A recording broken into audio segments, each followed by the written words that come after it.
मुल्क भर में कैंटोनमेंट बोर्ड के बल्दियाती इंतखाबात गैर हतमी गैर सरकारी नताइज के मुताबिक PTI की पहली पोजीशन, सबसे ज्यादा 63 उम्मीदवार जीत गए। मुस्लिम लीग नून 59 नशिस्तों के साथ दूसरे नंबर पर आ गई। आज़ाद उम्मीदवार 52 नशिस्तें जीत गए। पीपल्स पार्टी ने 17 नशिस्तों पर मैदान मार लिया। MQM पाकिस्तान 10 नशिस्तें जीत सकी। जमात इस्लामी 7, BAP और ANP के दो उम्मीदवार कामयाब हुए हैं।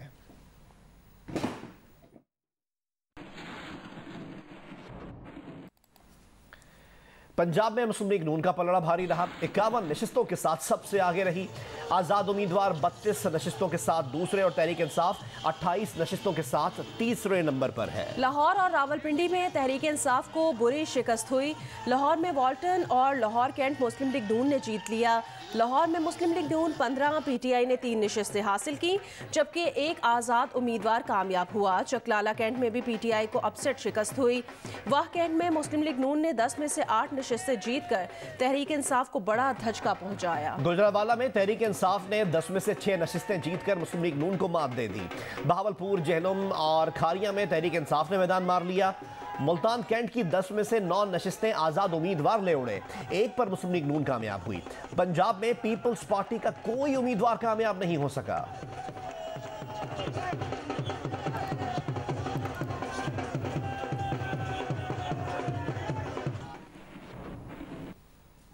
सिंध में पीपल्स पार्टी और तहरीक इंसाफ का पलड़ा बराबर रहा। दोनों ने 14 नशिस्तें हासिल की।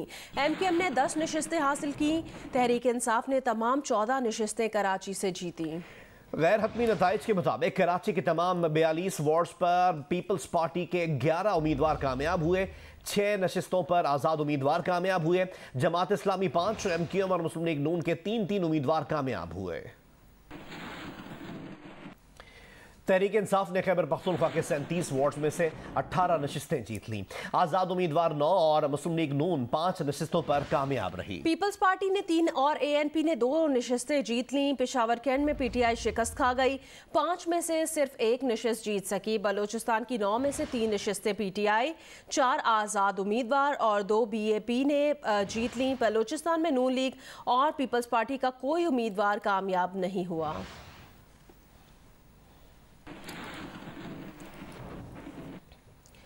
कायदे हिज़्ब इख्तिलाफ मियां मोहम्मद शहबाज शरीफ ने कहा वो अल्लाह ताला के हुजूर सजदा शुक्र बजा लाते हैं और कैंटोनमेंट बोर्ड के इंतखाबात में पाकिस्तान मुस्लिम लीग नून पर अपने वोट के जरिए एतमाद का इजहार करने पर अवाम का शुक्रिया अदा करते हैं। शहबाज शरीफ ने मजीद कहा कि वो यकीन दिलाते हैं कि अवाम को मायूस नहीं करेंगे और उनकी मुश्किलात और मसाइल को हल करने में कोई कसर उठा नहीं रखेंगे।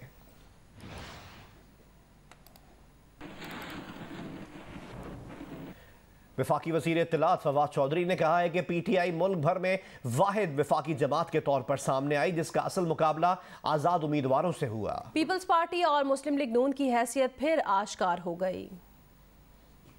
ओवरऑल तो खैर जो मुकाबला है पाकिस्तान भर में वो PTI का और आज़ाद उम्मीदवारों का हुआ है। दरअसल उन उम्मीदवारों के दरमियान जिनको PTI ने टिकट दिए और उन उम्मीदवारों के दरमियान जिनको PTI टिकट नहीं दे सकी, तो दोनों तरफ PTI के ही लोगों में मुकाबला रहा है और PMLN पीपल्स पार्टी तो मुकम्मल तौर पर आउट हो गए हैं पूरे पाकिस्तान में इंतखाबात में। तो ओवरऑल PTI जो है वो सबसे बड़ी मेजॉरिटी पार्टी बनके पूरे पाकिस्तान में उभरी है और दूसरे नंबर के ऊपर आज़ाद उम्मीदवार रहे हैं। तो मुकाबला PTI वर्सेस PTI ही रहा है। उम्मीदवार अच्छा परफॉर्म नहीं कर सके, वहाँ पे एक एनालिसिस करेंगे, कमेटी उसका जायजा लेगी कि क्या हुआ कैसे हुआ। मुस्लिम लीग नून की तर्जुमान मरियम औरंगजेब ने कहा कैंटोनमेंट बोर्ड इंतखाबात ने एक बार फिर साबित किया कि RTS ना बैठे तो वोट चोर नहीं जीत सकते। उन्होंने कहा कि आटा, चीनी, बिजली, गैस, दवाई चोर, महंगाई, बेरोजगारी, गुर्बत, नाअहली और करप्शन की मुजरिम PTI को अफवाम मुस्तरद कर चुके हैं। झूठे ट्वीट अवामी हकीकत बदल नहीं सकते।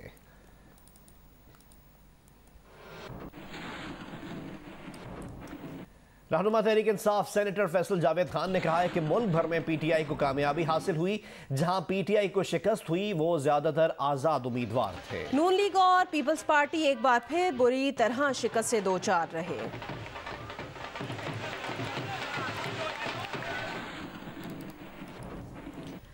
पीपल्स पार्टी के रहनुमा सईद गनी ने कहा, सिंध में पीपल्स पार्टी के वोट बैंक में इजाफा हुआ। मजीद कहा कि कराची के 6 में से 6 कंटोनमेंट बोर्ड में से पीपल्स पार्टी ने नशिस्त ली है।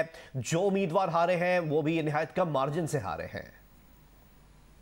पीपल्स पार्टी की कारकर्दगी कोई ज्यादा बुरी नहीं है। पहले जो पिछले मरतबा जो इलेक्शंस हुए थे उसके मुकाबले में हमने काफी सीटें बेहतर ली हैं।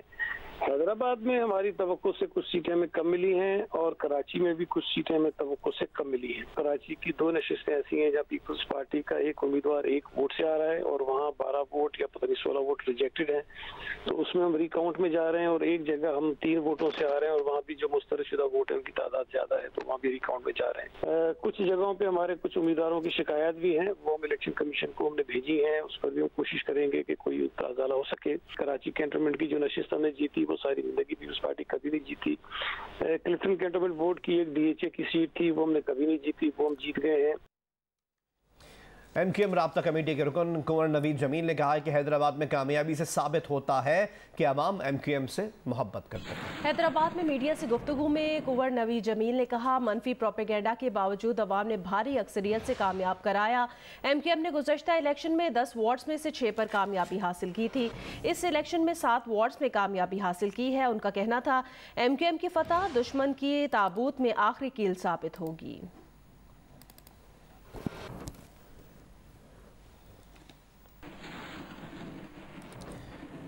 दीगर खबरें शामिल करें और आपको बताएं कि कराची में हालिया बारिश के बाद रवां साल तामीर होने वाली जहांगीर रोड फिर टूट फूट का शिकार है। तफसीलात से हमें आगाह करेंगे कमर अली। जी, रवां साल करोड़ों रुपए की लागत से बनने वाली जहांगीर रोड जो है वो चंद महीनों में ही जो है वो तबाह हाल हो गई है। 3 अट्टी से गुरुमदर जाने वाली जो सड़क है वो जो है मुकम्मल तौर पर जो है वो तबाहाली का शिकार है। सेवरेज का पानी जो है वो सड़क पर खड़ा हुआ है, जिसके बायस जगह जगह बड़े बड़े गड्ढे पड़ गए हैं। हालांकि बड़ी बड़ी जो है वो सेवरेज की लाइनें इस रोड पर तब्दील की गई थी, उसके बावजूद भी जो है सेवरेज का मसला हल नहीं हुआ और कुछ महीनों में ही जो है वो जहांगीर रोड मुकम्मल तौर पर तबाह हो गई है। ट्रैफिक भी यहाँ पर जो है वो जाम हो रहा है, शहरों को काफ़ी मुश्किल पेश आ रही। मुल्क में 24 घंटे में कोरोना से 67 अफराद इंतकाल कर गए। एनसीओसी के मुताबिक मुल्क में 24 घंटे में कोरोना के मज़ीद 2988 नए केसेस सामने आए हैं। गुज़िश्ता रोज कोरोना के 53,158 टेस्ट किए गए थे। इस तरह कोरोना केसेस की शरह तकरीबन 5.5% रही।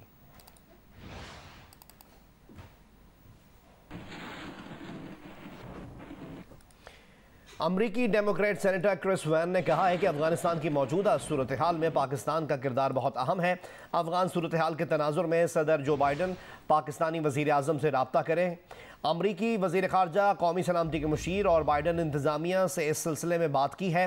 सदर बाइडन और इमरान खान के दरमियान राब्ते की राह में कोई रुकावट नहीं। अमरीकी वज़ीर ख़ारजा, वज़ीर दिफा और आला हुकाम का पाकिस्तानी हम मनसब हुकाम से मुकम्मल राब्ता है। This is something that I have pressed the Biden administration on. I think it's very important that the president talk directly with the Prime Minister.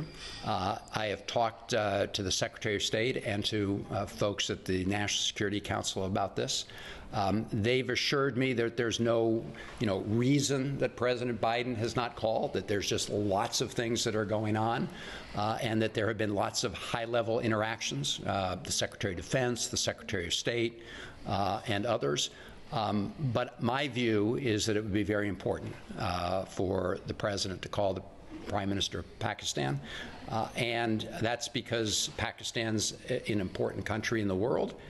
And of course, given everything that's happening in Afghanistan right now, it's very important that we're working together and on the same page. US open men single final में आलमी number 1 Novak जोकोविच को शिकस्त हुई है। रूसी खिलाड़ी डेनाइल Medvedev ने नोवाक जोकोविच को हराकर 21वीं बार ग्रैंड स्लैम जीतने का ख्वाब चकनाचूर कर दिया। डेनियल मेदवेदेव ने सर्बिया के जोकोविच को 6-4, 6-4 और 6-4 से शिकस्त दी।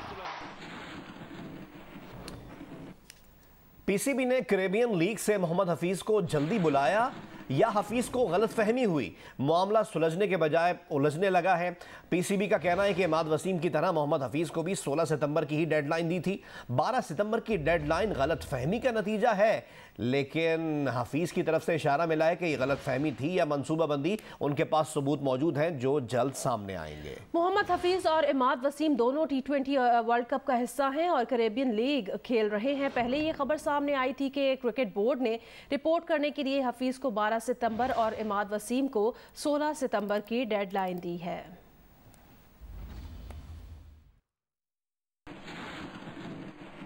मीडिया पर कतगन और मुजवजा पाकिस्तान मीडिया डेवलपमेंट अथॉरिटी के खिलाफ सहाफ़ियों का इस्लामाबाद में पार्लियामेंट हाउस के बाहर धरना जारी है। इस बारे में मजीद बताएंगी नुमाइंदा जियो न्यूज़ अलैना वकार। मैं इस वक्त मौजूद हूँ पार्लियामेंट हाउस के सामने और यहाँ पे दो मुख्तलिफ धरने जारी हैं। एक सरकारी मुलाजमीन का तनख्वाहों के हवाले से धरना जारी है और दूसरी जानिब सहाफ़ती तंजीमों का मीडिया डेवलपमेंट अथॉरिटी बिल के खिलाफ धरना जारी है। सहाफ़ती तंजीमों का ये कहना है कि मीडिया डेवलपमेंट अथॉरिटी बिल के आने से मीडिया पे कतगन का खदशा है, जो कि इन्हें किसी सूरत कबूल नहीं है। ये इस बिल को मुस्तरद करते हैं। सहाफ़ती तंजीमों का जो ये धरना है ये कल शाम से शुरू हुआ था। इनका एहतजाजी मुजाहिरा जारी है जो कि अब धरने में तब्दील हो चुका है। एक रात यहाँ पर ये गुजार चुके हैं। शाम 4 बजे पार्लियामेंट में मुश्तरका इजलास भी है और इनका यही कहना है कि इनका धरना जारी रहेगा जब तक मीडिया डेवलपमेंट अथॉरिटी बिल के खिलाफ जो इनके मुतालबात हैं वो मंजूर नहीं कर लिए जाते। जी।